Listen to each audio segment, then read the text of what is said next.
సదాశివసమారంభాం శంకరాచార్యమధ్యమాం అస్మదాచార్యపర్యంతాం వందే గురుపరంపరాం నారాయణసమారంభాం వ్యాసశంకరమధ్యమాం అస్మదాచార్యపర్యంతాం వందే గురుపరంపరాం. ఓం అంపోలువంశసంజాతం అఖిలాగమవేదినం రుద్రకోటీశ్వరం అస్మద్గురుదైవం నమామ్యహం. శ్రీగురు సర్వకారణభూత శక్తి.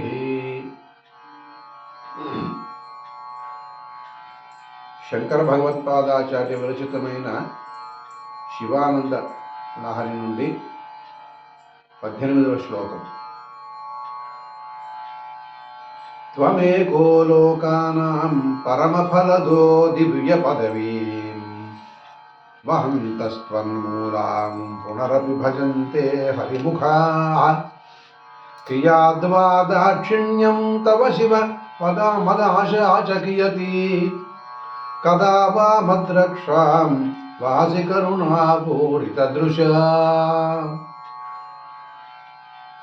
త్వమేకో లోకానాం పరమఫలదో, పరమమైనటువంటి ఫలితం, మోక్షాన్ని ఇవ్వగలిగినటువంటి శక్తి, ముక్తి ప్రదాతవు నువ్వే. త్వమేకో లోకానాం, పరమేశ్వర నీవు తప్ప అన్యులు ముక్తిని మాకు ప్రసాదించలేరు. దివ్య పదవీం వహంతస్త్వన్మూలాం పునరపి భజంతే హరిముఖాః. నీ కటాక్షం వల్ల బ్రహ్మ ఇంద్రాది పదవులను పొంది కూడా త్వన్మూలాం పునరపి భజంతే హరిముఖాః, నీ పాద కమలములందు నిరంతరం మనస్సును లగ్నం చేసి నిన్ను ధ్యానం చేస్తున్నారు హరిబ్రహ్మేంద్రాదులు అందరూ కూడా. క్రియాద్వా దాక్షిణ్యం తవ, నీ దాక్షిణ్యాన్ని ఎంతని చెప్పవచ్చు. శివ మదాశాచకియతి, అయితే బ్రహ్మ పదవి ఇంద్ర పదవి లాంటివి ఏమీ లేవు నాకు. మదాశాచకియతి, అటువంటి అనర్ఘమైన ఆ పదవులనే వారికి ఇచ్చిదురు కదా.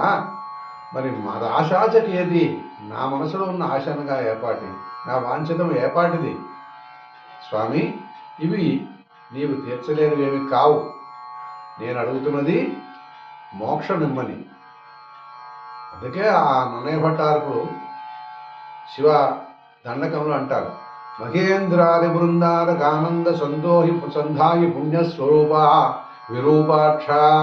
మహేంద్రాది బృందారక ఆనంద సంధాయ పుణ్యస్వరూప, బ్రహ్మోపేంద్ర మహేంద్రాదులందరికీ కూడా సదా ఆనందాన్ని ప్రసాదించినటువంటి పుణ్యస్వరూపుడు నీవు అని చెప్తూ ఏం చెప్తున్నారు.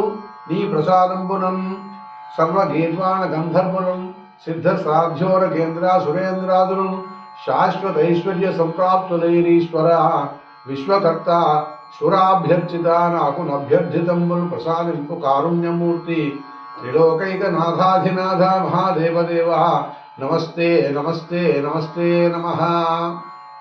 అటువంటి ఉన్నతమైన పదవులేమీ నేను కోరుకోవడం లేదు. నాకు కావాల్సింది నీ పాద సన్నిధి, మోక్షం కావాలి స్వామి అని చెప్పి స్వామివారిని మనం ఇక్కడ వేడుకోవలసిన అవసరం ఉంది అని చెప్తున్నారు. ఇక్కడ మన వాంఛలేవి ఐహికమైనవి కాదని, ఐహిక వాంఛలేవి పెట్టుకోకూడదని చెప్పేటువంటి నరసింహ శతక పద్యం ఒకటి గుర్తొస్తుంది మనకి.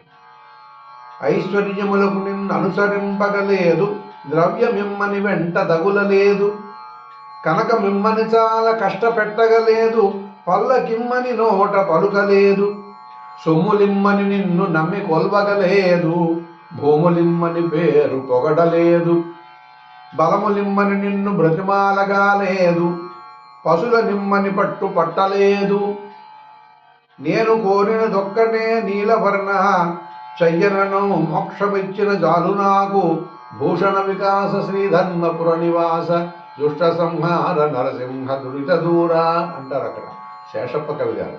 అందుచేత ఐహికమైనటువంటి